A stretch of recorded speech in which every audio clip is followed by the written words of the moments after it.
In this video tutorial, I'm going to share to you on how you can fix keyboard one type numbers or only type numbers. So let's get started. First thing that we can do is we are going to click on the start button and go to settings. From the list of options on the left pane, we are going to click on system. Then we have to scroll down and click on troubleshoot. Then we have to click on other troubleshooters.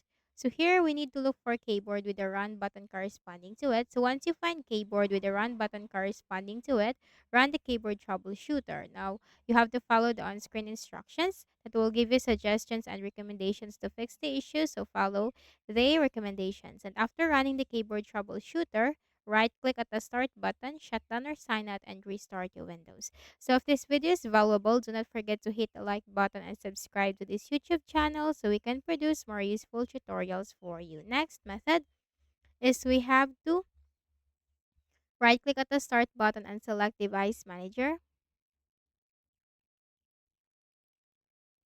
Once device manager window is open, then we have to simply locate keyboards, expand the list, and then right click, select update driver. Browse my computer for drivers. Let me pick from a list. So here simply choose the latest version, or you can try one by one and click on next.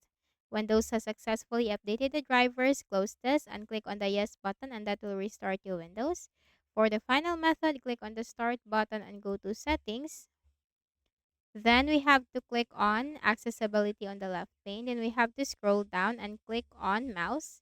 Make sure that the mouse keys is turned off. Use your numeric keypad to move your mouse pointer. Make sure this is turned off. And that's it. So again, do not forget to hit the like button and subscribe to this YouTube channel. Thank you for watching this video.